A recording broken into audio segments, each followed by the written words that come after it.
কিরে গোলাম, তুই এখানে কেন? তুমি কি আমাকে চেনো? আরে ফকিনির বাচ্চা, তোকে আমি কেন চিনবো না? আর তুই কি ভেবেছিস এই প্যান্ট কোট পরলে পরিচয় বদলে যায়? একটা কাজের ছেলে কাজের ছেলেই থাকে, একটা 2 টাকার কাজের ছেলে আবার কোট প্যান্ট পরেছে। Get out!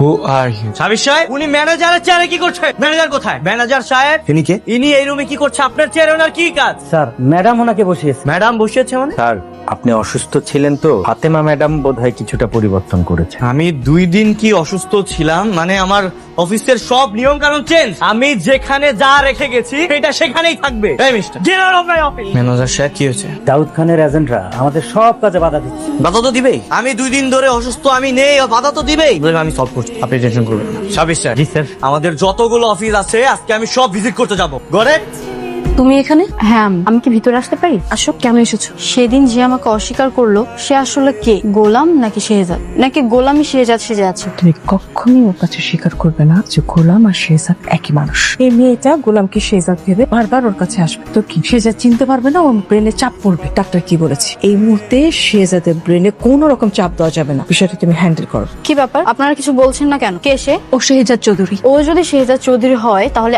আমার গোলাম কোথায়? তোমার গোলাম কি সেটা তো আমরা জানি না, কিন্তু ও আমার ছেলে শেহজাদ চৌধুরী। ঠিক আছে, বুঝতে পেরেছি, ভাবির এক্স হাজবেন্ড, তাই তো? কিন্তু আমার প্রশ্ন হচ্ছে, সে যদি শেহজাদ চৌধুরী হয়ে থাকে তাহলে আমার গোলাম কোথায় গেল? সেটা আমরা কি করে জানবো? বারবার তুমি একই কথা কেন জিজ্ঞেস করছো আমাদের? বললাম আমরা কিছু জানি না। ঠিক আছে, আমি দেখছি।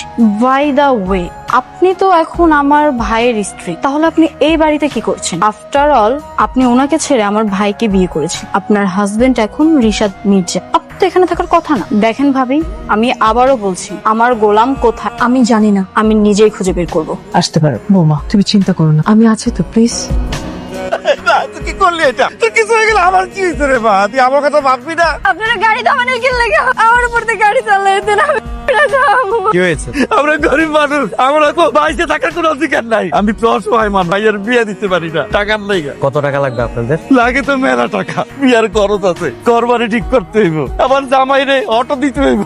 এত টাকা কই পাবো আল্লাহ জানে। বোন শোনো, তুমি কান্না করো না। আসলে তোমাদের মতো অসহায় বোনদের জন্যই তো আমি আছি শেহজাদ চৌধুরী, তাই না? সাবির সাহেব, এনজিও চেকটা আনুন তো। না বোন, এই চেকটা নাও, ব্যাংকে গেলে টাকা দিয়ে দিবে। 5 লাখ টাকার চেক আছে। যান, ধুমধাম করে আমার বোনের বিয়ে দেন, তুমি কোনো চিন্তা করবে না। আসি। ভাই, আমার বিয়েতে তুমি আসবে না? না, আমি আসবো, আমার বোনের বিয়ে বলে কথা। ভাই, আমি কিন্তু তোমার জন্য অপেক্ষা করবো, তুমি আইসো। অবশ্যই আসবো। টাকা পাইছি মা, এবার আমার মায়ের বিয়েটা হইব। আল্লাহ, কি ব্যাপার, শ্রেয়া কোথায়? রে তো ওই রুমে। যাক, ভালো হয়েছে। শ্রেয়া থাকলে তো তুমি আমার সাথে কথাই বলতে চাও না, আমার কাছে আসতে চাও না।